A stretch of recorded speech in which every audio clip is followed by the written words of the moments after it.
1890년대 말 조선은 열강의 틈바구니에서 방향을 잃고 있었어요. 일본은 조금씩 더 깊이 파고들었고 청나라는 힘을 잃었으며 러시아는 기회를 노리고 있었습니다. 그 혼란 속에서 민영화는 조용히 한 가지 확신을 키워가고 있었습니다.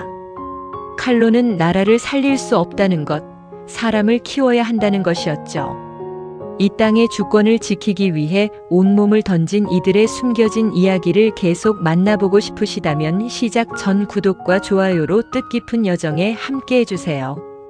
민영화는 1896년 고종의 명을 받아 러시아 황제 니콜라이 2세의 대관식의 특사로 파견됩니다. 이후 유럽 각국을 돌며 그는 직접 눈으로 보았어요. 근대 학교, 공장, 제도, 군대. 그리고 그 모든 것의 뿌리에는 교육이 있었다는 사실을요. 귀국한 그는 달라져 있었습니다. 더 이상 막연한 개혁론자가 아니었어요. 그는 구체적으로 움직이기 시작했습니다. 1895년 민영화는 흥화학교를 세웁니다. 가난한 아이들도 배울 수 있도록 야간 교육과정을 함께 운영했어요. 낮에 일해야 하는 아이들을 위한 배려였습니다. 그는 이렇게 주장했습니다.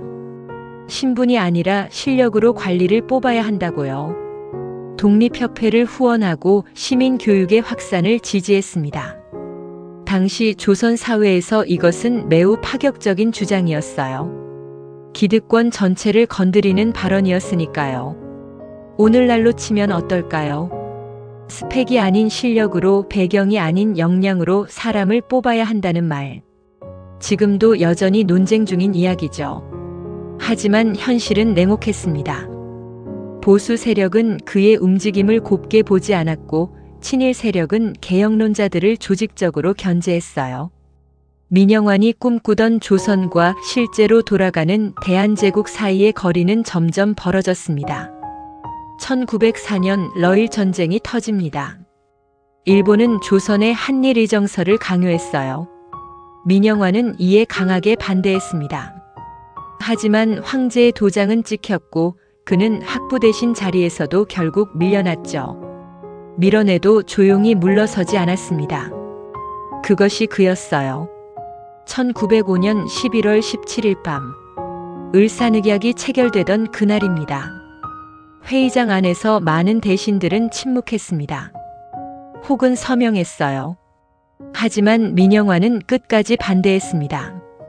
그것이 현실적으로 아무 소용이 없다는 것을 알면서도요. 조약은 체결됐습니다. 외교권이 사라졌어요. 대한제국은 껍데기만 남게 되었습니다. 민영환은 멈추지 않았습니다. 대한문 앞에서 농성을 시작했고 을사오적을 처단하라고 요구했어요. 황제에게 조약을 파기하라는 상소를 올렸습니다. 그리고 일본 헌병에 의해 끌려갔습니다. 거리에서 그는 결국 강제로 연행되었어요. 1905년 11월 30일 민영환은 스스로 목숨을 끊었습니다. 향년 43세였어요. 그는 죽기 전 3통의 유서를 남겼습니다. 대한제국 2천만 동포에게, 외국 공사들에게, 그리고 고종 황제에게. 동포들에게 남긴 유서에는 이런 내용이 담겨 있었습니다. 죽어서도 저 세상에서 여러분을 돕겠다고. 부디 교육에 힘쓰고 단결하고 나라를 되찾으라고. 이것은 충신의 순사가 아니었습니다. 교육으로 나라를 바꾸고 싶었던 한 인간이 그 꿈이 산산이 무너지는 것을 끝내 견디지 못한 절규였어요. 소식은 빠르게 퍼졌습니다. 대한매일신보는 그의 죽음을 전국에 알렸고 백성들은 충격에 빠졌어요. 분노했습니다. 그의 자결 이후 의병운동이 들불처럼 확산됩니다. 애국개몽운동도 새로운 불씨를 얻었어요. 민영환 한 사람의 죽음이 잠들어 있던 수많은 사람들을 깨운 겁니다.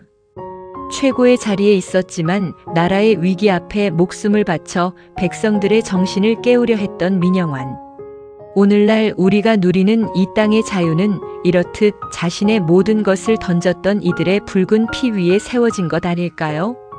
오늘 영상이 유익하셨다면 주변에도 널리 공유해 주시고 구독과 알림 설정으로 다음 역사 이야기인들도 빠르게 만나보세요. 시청해주셔서 감사합니다.